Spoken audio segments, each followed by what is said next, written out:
Good day, good people. My name is Brad King, and this is the Downtown Writers Jam video podcast, which is part of the Solid Listen Podcast Network. Max the dog and I are coming to you from deep inside the Jam bunker today, and we're really excited to have Lucie Elven on the program. Her book, The Weak Spot, is out right now. Lucie's written for publications like the London Review of Books, Granta, and Noon, and Weak Spot is her first book. She currently lives in London. I had a fantastic time talking with her. I'm excited for you guys to hear it. But before we do that, a little bit of business. You will see me petting Max because he has decided to come see what you guys are up to today. So the Jam proper, our weekly show, comes out every Wednesday. We need you to do a couple things to help us out with that. First, tell your friends about us and leave us a review wherever you listen to podcasts. You can also pop over to our Facebook page, leave us a review there, or head on over to thewritersjam.com, leave us a testimonial through the contact page.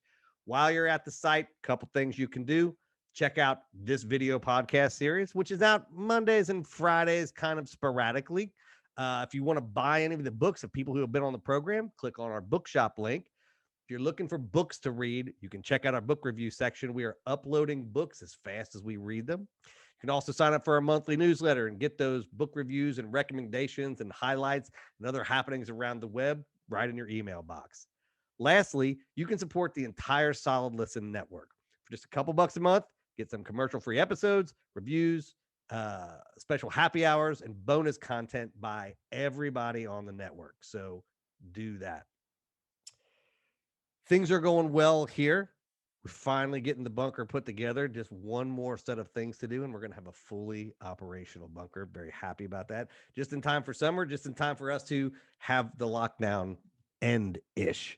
So it's a little strange to have this place getting finished up as we're going out and doing things, but it has been nice to reemerge. I'm looking forward to getting back out and traveling so that I can meet some of the people that I've had on the show, hopefully meet some of you guys. Today is a lot of fun. It's one of my favorite things to do. Speaking of meeting new people, I love interviewing writers that are established, writers that have been doing this for a while, but I really love debut authors because I remember the feeling when my book came out. John and I's book. It wasn't my book. It was our book. When our book came out, it was like the greatest thing ever. The moment that sticks out is the moment we sent the last edits, the moment the book was locked and we couldn't do anything else. But then to go see it in the store and to go see it out in the world was amazing. And I joke on the program all the time, like, I don't really care what readers think about our books. And to an extent, that's true. What I did like was meeting people who had read it and hearing about their experiences. And that's what I tell every new writer. Like, don't worry about the critics and reviews. Worry about the connection that comes out with the writers and the reader. Like, that's what really matters. And so talking to writers as their books are coming out, as that first book is coming out, there's an empathy that comes with that, right? There is this, like, I'm 49 now, so I kind of feel like everybody's parent or uncle, and it's just like, this is going to be great. Like, no matter what happens, like, you did this thing. And so that kind of energy around literature just gets me really excited. Like, I just really like that because there's nothing better than finishing a project and having it come out. And so I'm excited for you guys to listen to Lucie today. I'm excited for you to go get her book, The Weak Spot. So thank you for stopping by the bunker to spend some time with Max and I, who suddenly has calmed down. He has had enough of us already.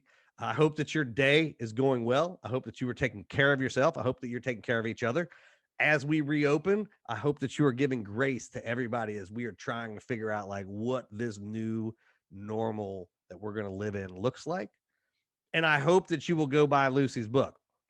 And now, why don't you sit back and enjoy my conversation with Lucie Elven. So how are things going for you? They're going well, thank you. Yeah, I'm reading a lot of books, which is nice. When I'm writing, I find it difficult to read, but now I'm back. It's very nice. So when did the book come out? Came out in February. Oh, so it's been out for a little. Well, this February. I forgot. We're in a new year. It's the pandemic has made me forget what year it is. No. So what, 2-3 months ago now? Yeah. And so how's it been going? Like, this is your first book, right? First book. So actually to be clearer, it came out in the US in February, Yeah. and so it's been very distant from me because I'm in London. So I guess it comes out here in September. So I'm having a little you know, a slight holiday from it at the moment, which is quite nice as That well. must be a little weird to have it come out like in another country first, and then you got to Mm. wait 6 months for it to come out and where you're at. Yeah, it's almost like it didn't happen. It was like, you know, a little bit in a vacuum, although, you know, like also with the pandemic being indoors all the time, Yeah. you don't really have a sense of whether life is different now or whether it's the same. Although it was quite nice. Like I called my local bookshop and asked them for another book, and I had to give my name, and they knew my name, so I was staggered by that. Did But you I have a think moment? did I have a moment? Yeah. Did you have a moment like, Yeah, I was very embarrassed. I sort of went quiet, like I was on the phone. I was just like, you know, this conversation's over. But now I that tried to be nice. But yeah, now that is very British. and well, yes, there's no Yeah. way of dealing with that sort of situation. It's just run away, basically. Yeah. Yeah, because in America, if an author would have called and the bookshop would have known, they'd have been like, "Well, yes, that is me. In fact, what would you like to know?"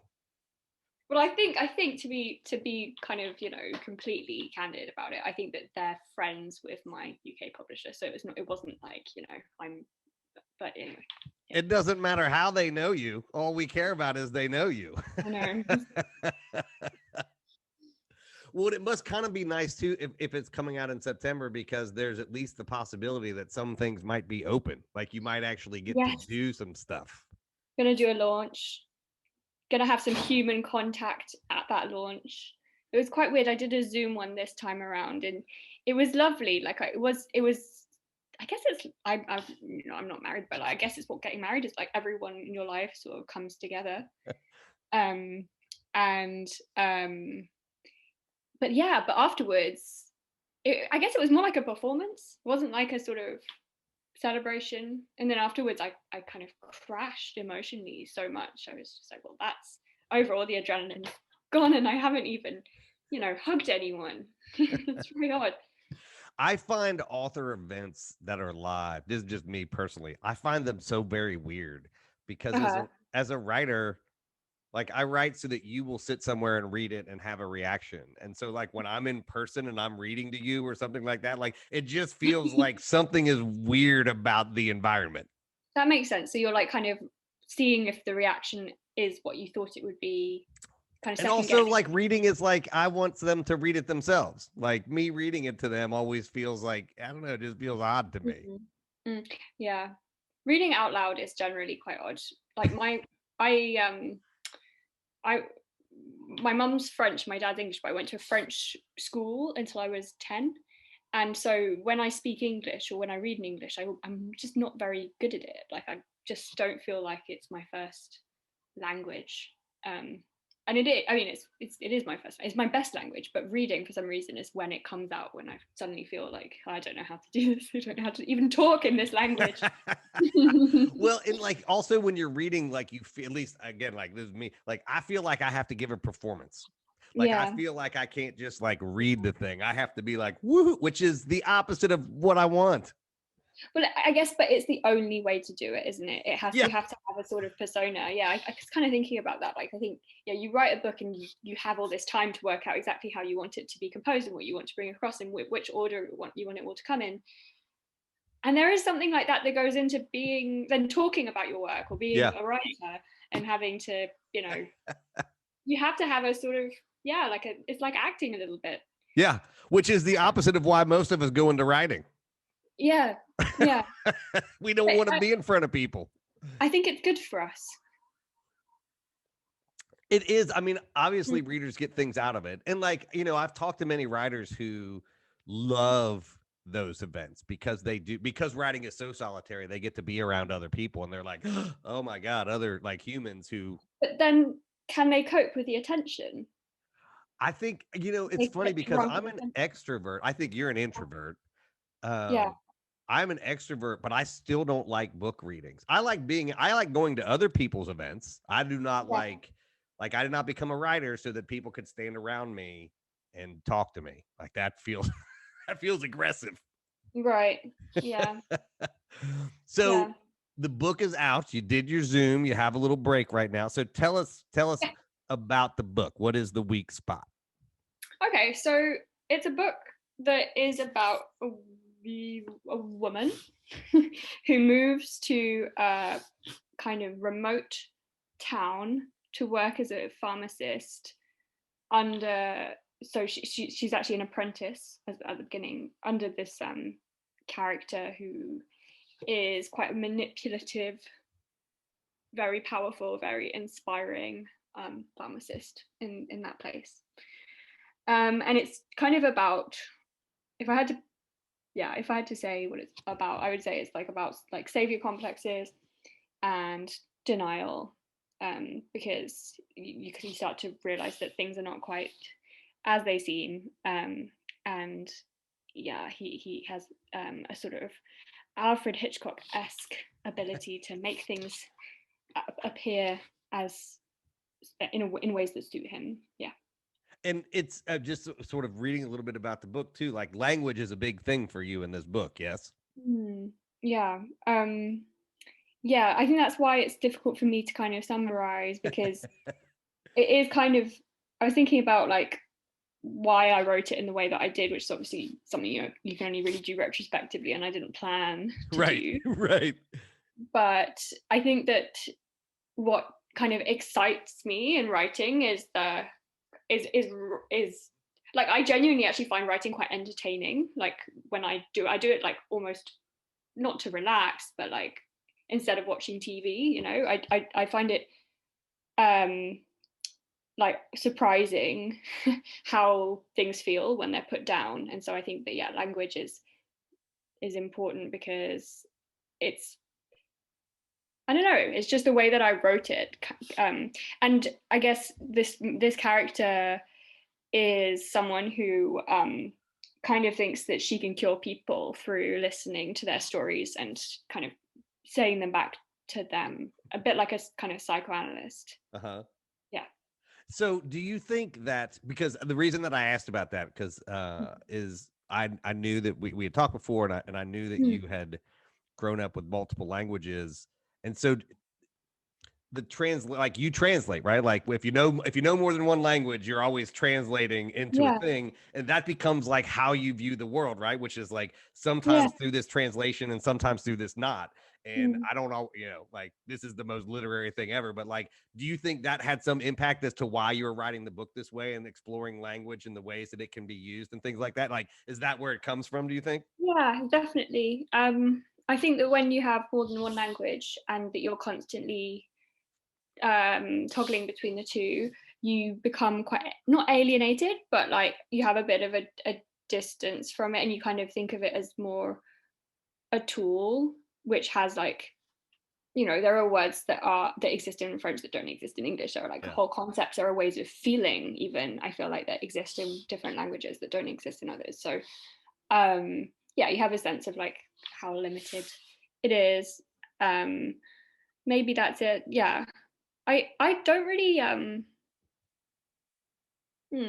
don't really know where it comes from, but I wrote a lot of short stories um before I wrote this book, and the person who edited most of them was this editor, Diane Williams, who's really interested in language, I think, over kind of story or plot or Yeah. Well, character. it's and I've talked a little bit about this on the program before, but like my education is in early childhood education. So Ah, learning about like how kids go from, no language to mm, language, and this sort of that age 3 to 5 where concepts go from like ideas into yeah, concrete things and stuff like that. And the idea of language is a really like it's a thing we all do, but we don't really think about how powerful it is. Just like you said, there are whole yeah, ways of thinking that some people have that are mm, not translatable into another thing, and we sort yeah, of like to think that language is this very concrete thing, but yeah, we're really just trying to express these weird concepts in a way that somebody else who lives outside of our head can understand. Yeah, no, and it's really, and like, even there's something about talking as well, which is just kind of a physical thing. It's not necessarily even you're trying to express something. It can just be that you need to talk or you need to be heard. Yeah. um yeah, it's very complicated. And then where does like writing fit in with all that? Like, it's a very suspect urge to want to write a book, I think, like.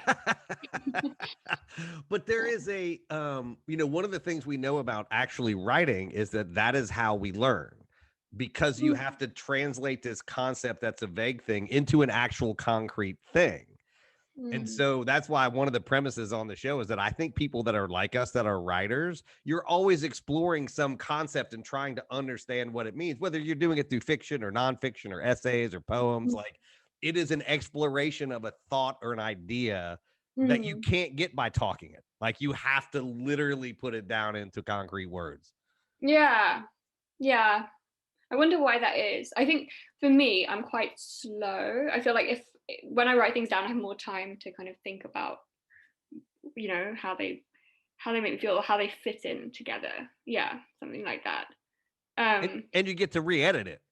yeah, yeah. It's quite nice to have that much control over what you say. Yeah, I feel like the main character in my book is very scared of losing control of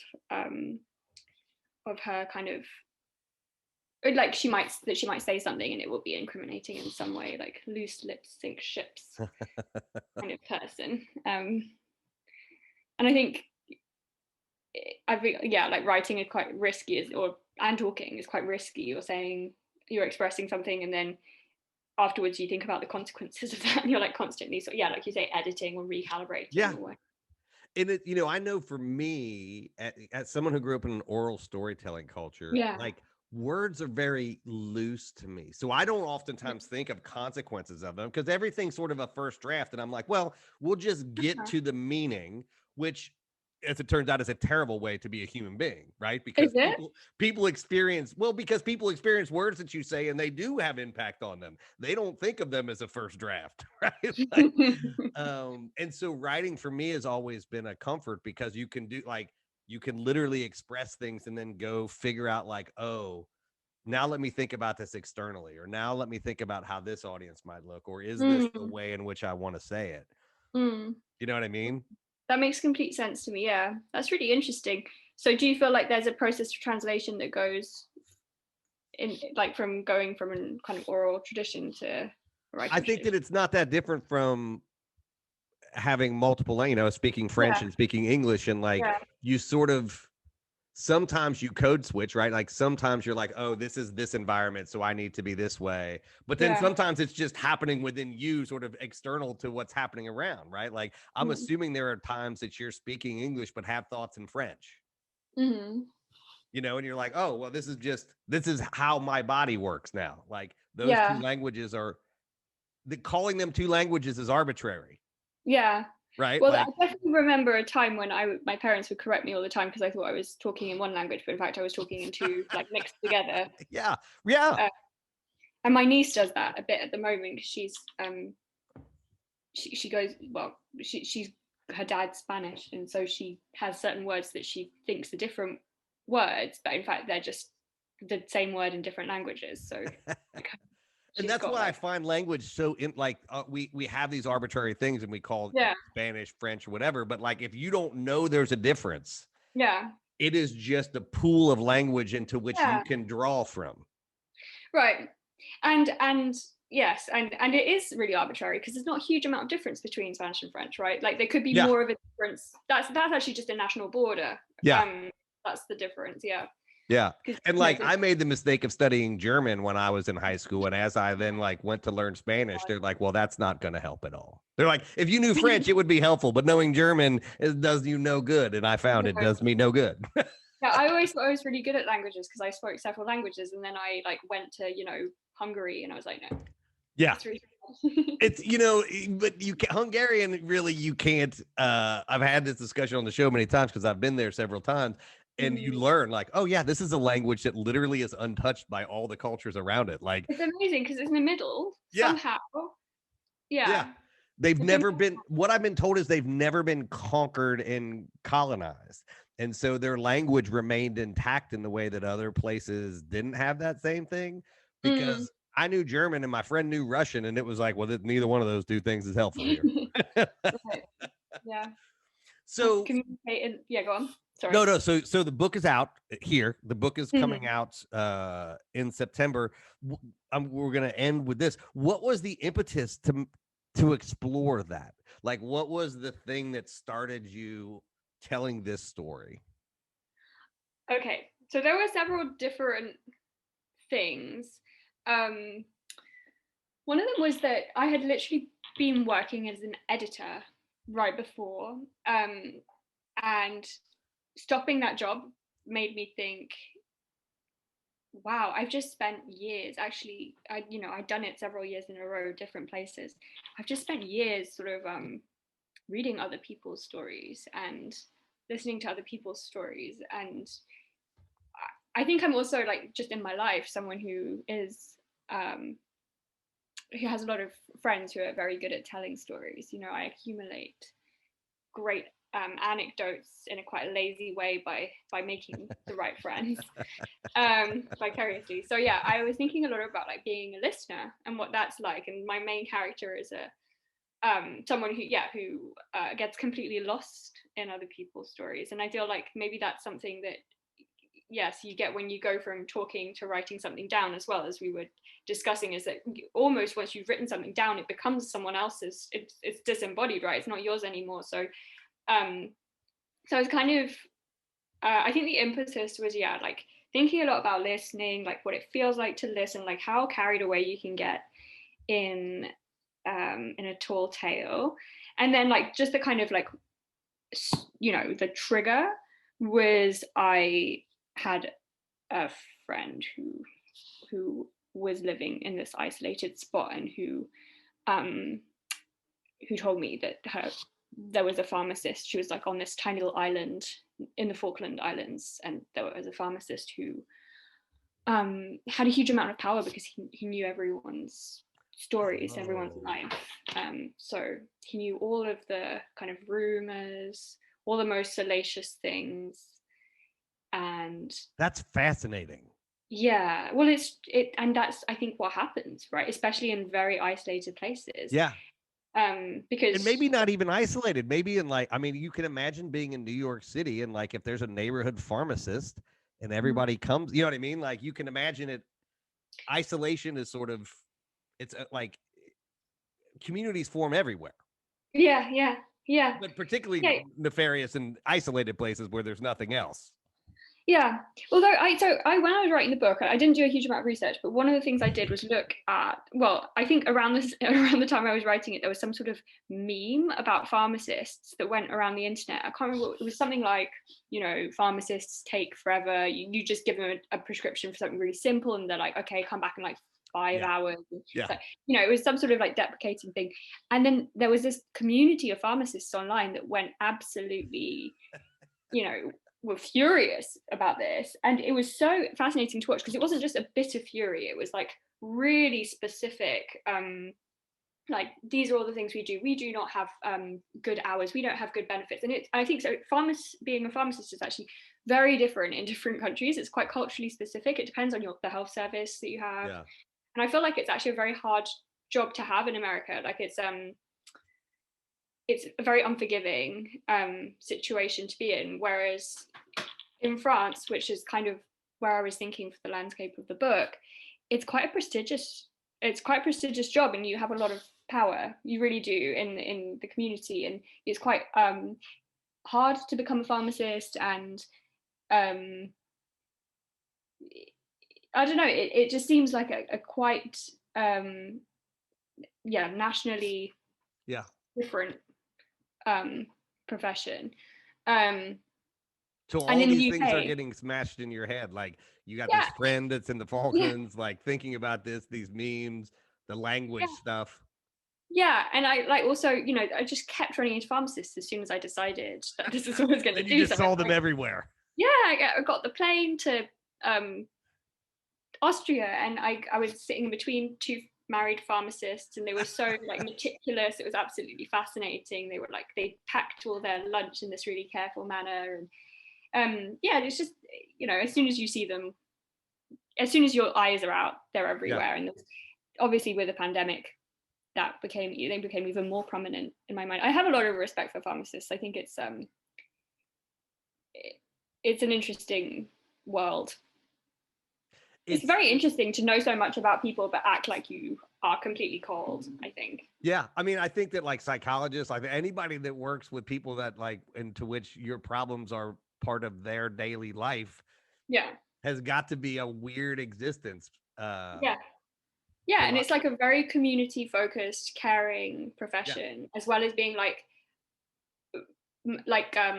it's a commerce. So, and a lot of pharmacists, like in the old, you know, like old pharmacies were full of these enormous, you know, bottles that like Alice in Wonderland, like, you know, dramatic things. And when you look at that with kind of historical vantage, you think, oh, well, you know, they're just trying to sell things. But it's the same now. We just have different kind of ways of, like science is now the way that we sell things. We say, oh, well, you know, there's these ingredients in it. But anyway, there's a kind of there's a theater to it, which is interesting. Yeah, and that is it's one of the things that always fascinates me about writers is that it is the genesis of where the what if comes from, right? Like was because it usually like that was what I was saying. Like you see things, and then I think as writers, it's like, well, I have to unpack this. It may not be a central question in your life, but like you just see that thing, and you're like, well, what would happen? Let me dwell on that. Yeah.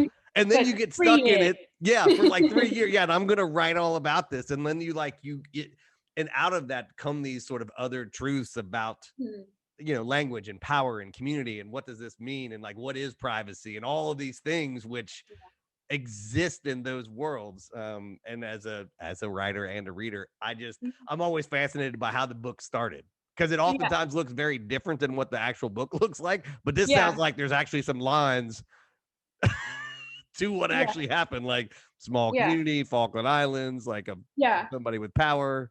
No, but I even, you know, even when I started, I wasn't like definitely like this is what it's going to be. Absolutely, because then the characters do what they want to do, and you're just sort of along for the ride. Yeah. Well, this has been absolutely fantastic. I am excited to read the book. And it's been lovely to talk to you. Lovely to talk to you too. Thank you for having me. Yeah, no. And when the book comes out in September, if there is any sort of loosening of the lockdown, I want you to make sure that you have a big party for yourself. I will. All right. Well, you have a good day, and it was wonderful talking to you. Thank you, Brad. Bye. Well, there you have it. That was Lucie Elven. Her book, The Weak Spot, is out right now. Before we get out of here, just a couple reminders. If you like what you heard, do us those two favors I talked about at the top of the show. Leave us a review wherever you listen to audio podcasts. Tell your friends about us. While you're at it, don't forget to check out the other programs on the Solid Listen Podcast Network, including the flagship Mother May I Sleep With podcast with host and our Solid Listen podcast queen, Molly McAleer. Don't forget, we got these video podcasts coming out on the Solid Listen Network YouTube channel. They come out on Mondays and Fridays sporadically. We have a bunch in the can, so they'll be coming out.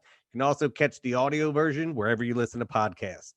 And the Jam is now out on Wednesdays, so get yourself subscribed and don't miss anything that we do. And remember, you can always catch us on Twitter and Instagram at The Writers Jam. Until the next time, I will see you around the internet.